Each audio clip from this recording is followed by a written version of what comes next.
E aí, pessoal de Ciência e Dados, tudo certo? Meu nome é Alex Carneiro, né? E hoje nós vamos falar sobre como um cientista de dados júnior pode se tornar um sênior, né? E a primeira coisa que a gente precisa saber é qual a diferença entre um cientista de dados júnior e um cientista de dados sênior. Mas antes de começar a falar sobre essas diferenças, né, eu te convido aqui a se inscrever no canal, deixar o seu like e também comentar se você já trabalha na área de ciência de dados e também qual o seu nível.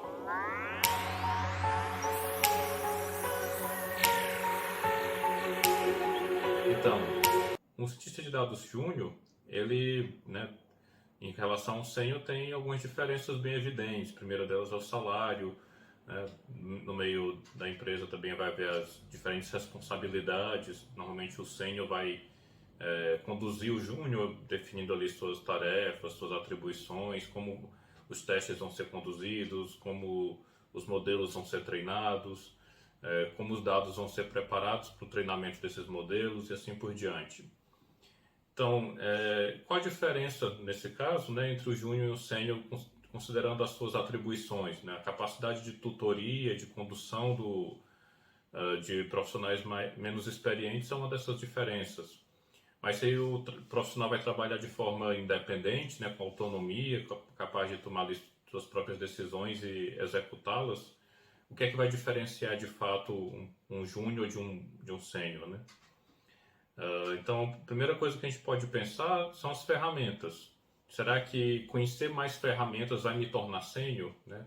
Eu sei programar em Python, sei usar o Panda, sei usar o Matplotlib e o Scikit-learn. Então, isso já me torna um cientista de dados júnior? Talvez, né? Dependendo do seu nível de conhecimento, você pode até ser capaz ali, de desenvolver alguns projetos. E se eu conhecer mais ferramentas, conhecer o NumPy, conhecer o Seaborn, conhecer o SciPy, conhecer o OpenCV, conhecer o TensorFlow, conhecer o PyTorch, né, e tantas outras ferramentas ali no universo de Data Science que podem contribuir no desenvolvimento de soluções. Então, basicamente, conhecer ferramentas é suficiente, né? Será que uma pessoa que estudou todas as ferramentas que existem na faculdade, ela já sai da faculdade como cientista de dados sênior, né? E a resposta é não, né? O que vai diferenciar de fato um cientista de dados júnior de um sênior não é apenas conhecer ferramentas, né? Lógico que um cientista de dados mais experiente ele conhece mais ferramentas, mais técnicas e assim por diante. Mas o que diferencia de fato é a capacidade metodológica, né? É o método que o cientista de dados aplica para chegar nas suas conclusões e construir as suas soluções. Eu particularmente gosto muito de dar um exemplo do serralheiro, né? O serralheiro é o profissional que constrói móveis. Se a gente pega um serralheiro muito experiente e um pouco experiente, né? Aquele com pouca experiência, não adianta você dar uma ferramenta muito boa na mão dele, ele não vai saber exatamente como construir o móvel, como encaixar uma peça na outra, como fazer ali a junta entre os diferentes componentes da peça para ter um móvel resistente, durável e assim por diante, né?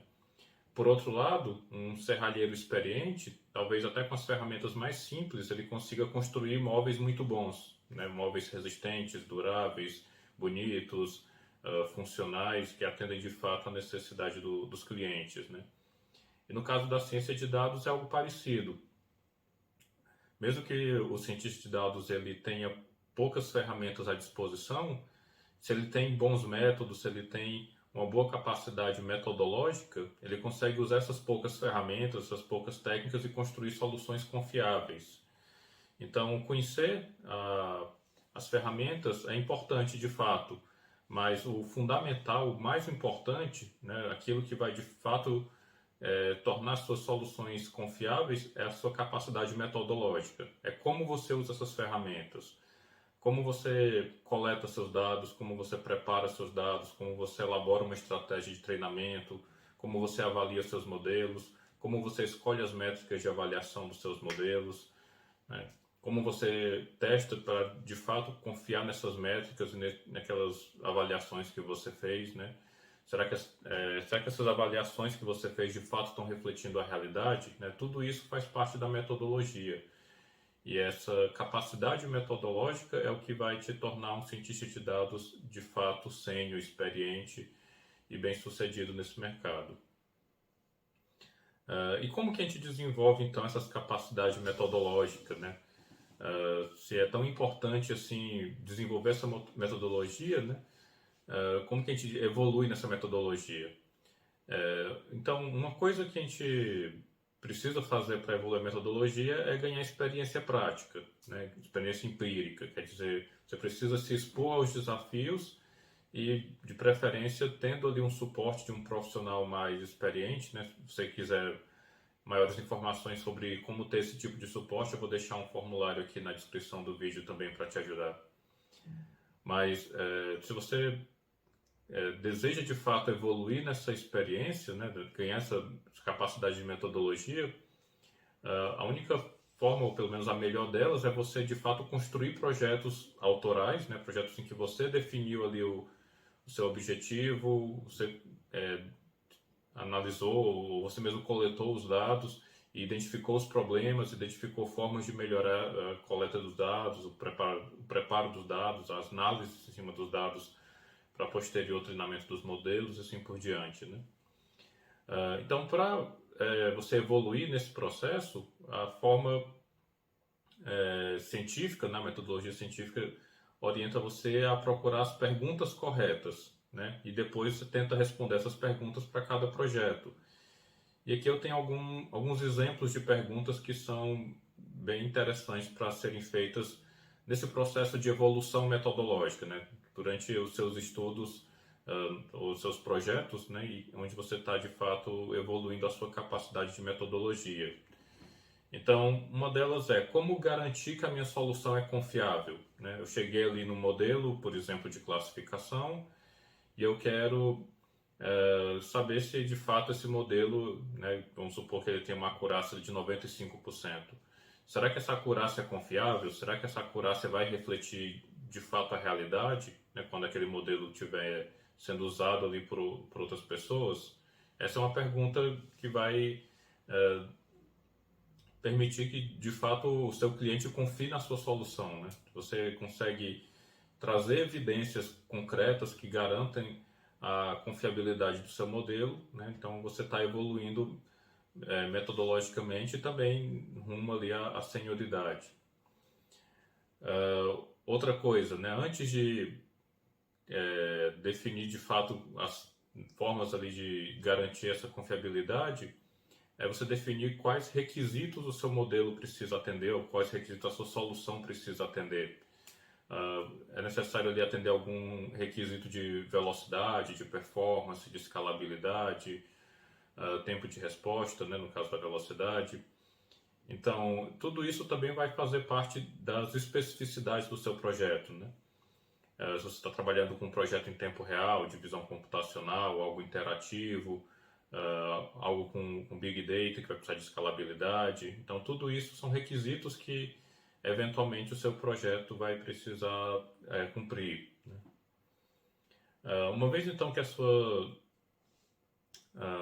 seu projeto ali já está com o escopo bem definido, você pode já ir pensando quais os testes que vão ser elaborados para garantir que o seu projeto vai ser bem avaliado, né? Então você chegou ali num determinado modelo, aí você vai testar esse modelo para coletar ali as métricas de avaliação. Então, a taxa de acerto, a margem de erro, talvez algum tipo de erro específico que seja mais relevante para o seu processo de tomada de decisão, ou taxa de reprovação, taxa de falsos positivos e assim por diante, né? Muitas vezes a gente se pega muito nas métricas mais globais, como acurácia, precisão, alguma coisa assim. E o que o nosso projeto precisa, de fato, é uma métrica específica, como, por exemplo, uma taxa de falsos positivos, né? Por mais que a acurácia ali dê uma informação importante, mas às vezes, dependendo do caso, você tem que aprofundar mais no seu problema para entender quais métricas são de fato importantes. E já que eu estou falando de métricas, né? Conhecer métricas e conhecer diferentes formas de calcular essas métricas, né, muitas vezes é o que o seu projeto vai precisar para de fato ele ser bem sucedido, né? E quanto mais você conhece dessas métricas, os seus testes, as formas diferentes de avaliar seu modelo, né, melhor você vai se tornar ali como um profissional de ciência de dados.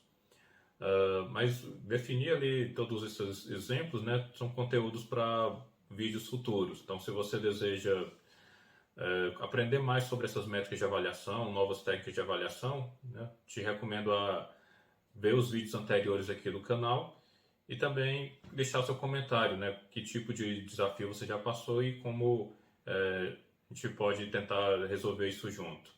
Então, agradeço a sua atenção, espero que o conhecimento seja útil e até mais.